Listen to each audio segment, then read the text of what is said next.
puso, pinagsasanayan yon. Sabi ni Pablo, 24:16 ng gawa, Na dahil nga rito'y lagi rin akong nagsasanay upang magkaroon ng isang budhing walang kapaslangan sa Diyos at sa mga tao.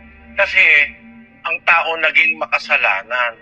Originally, ang tao, mabuti ang budhi napasama ni Satanas. Yung budhi ni Eva, yung isip ni Eva, napasama. 11:3 ng 2 Korinto. Ngunit ako'y natatakot, baka sa anumang paraan, kung paanong si Eva ay nadaya ng ahas sa kanyang katusuhan, ang inyong walang malay at malinis na mga pag-iisip na kay Kristo ay pasamain. Kakapagpasama ng isip ang dyablo. Kung ang mga tao ngayon napapasama ng dyablo, sabi ni Pablo, lagi akong nagsasanay